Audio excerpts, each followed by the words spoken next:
กราบสวัสดีพี่น้องป้องปายเอฟซีผู้เฒ่าผู้แก่ผู้แซ่ผู้สาวบทสุขุสุคนครับมาพบมาพ่อกับผมอีกแล้วครับลูกไซลาหน้าตีนบ้านคือเก่าครับ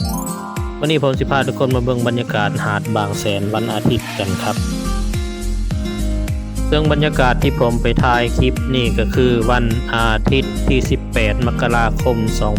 2569เลยครับเด้อแน่นอนเลยครับทุกคนหาดบางแสนนี่ขึ้นชื่อว่าวันเสาร์วันอาทิตย์หรือว่าวันหยุดนักขัตฤกษ์ผมกำลังตีให้เลยทุกคนว่านักท่องเที่ยวนี่หลายไปเลยทุกคนบรรยากาศสุดยอดเลยแม่นบ่ทุกคนผมย่างไปย่างมาเห็นบรรยากาศเห็นนักท่องเที่ยวอยู่แบบเป็นครอบเป็นครัวเป็นคู่ผัวคู่เมียเป็นผู้บ่าวผู้สาวนั่งจุ่มไผจุ่มมันโอ้เห็นแล้วรู้สึกว่ามีความสุขน้ำเขา ขนาดเราเห็นซื้อเรายังรู้สึกมีความสุขน้ำเขาเลยทุกคน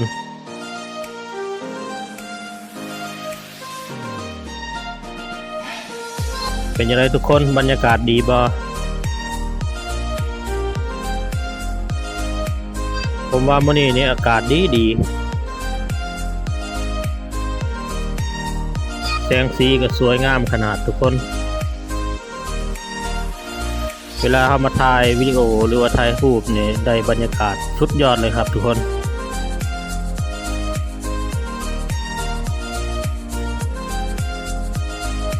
ถ้าทุกคนบ่มักบรรยากาศแบบนี้นะ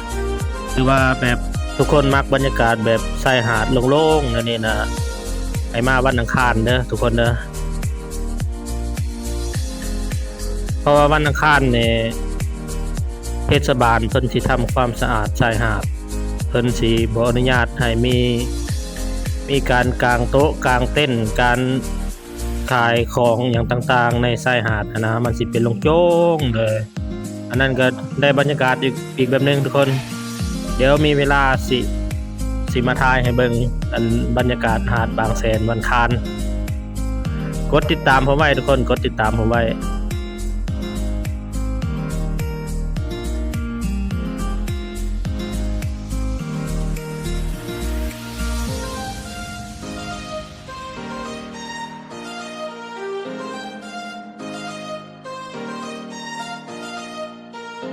เดี๋ยวผมสิพาย่างไปเบิ่ง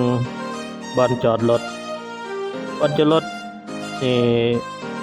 หลักๆเพิ่นสิจอดอยู่แถวริมถนนหาดบางแสนเด้อทุกคน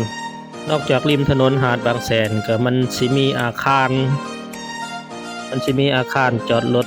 ทางเทศบาลแสนสุขเพิ่นได้เฮ็ดไว้ให้นักท่องเที่ยวมาใช้บริการอาคารนั้นรู้สึกว่าประมาณ3 ชั้น 4 ชั้น 5 ชั้นนี่แหละแอดมินก็ยังบ่เคยไปยังบ่เคยขึ้นไปเทื่อเพราะว่า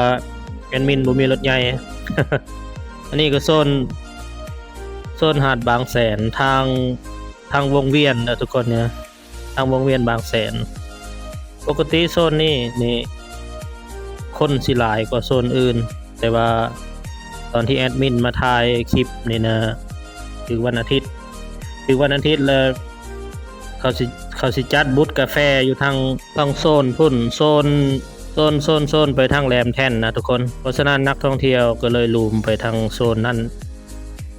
นี่ก็คือโซนที่นักท่องเที่ยวมาเที่ยวหลาย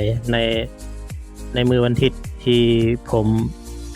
ไปถ่ายคลิปนั้นเพราะว่านักท่องเที่ยวเนี่ยสิมาชมบูธกาแฟนี่เพราะว่ามันเป็นงานเทศกาลกาแฟบางแสน 2026ซึ่งคลิปนี้ผมได้ลงไปก่อนแล้วในคลิปก่อนๆถ้าแม่นอยากไปเบิ่งงานเทศกาลกาแฟบางแสน 2026มันเป็นจังไดก็เข้าไปเบิ่งได้ในคลิปก่อนของผมเด้อทุกคนเด้อเอาคลิปนี้ก็ขอ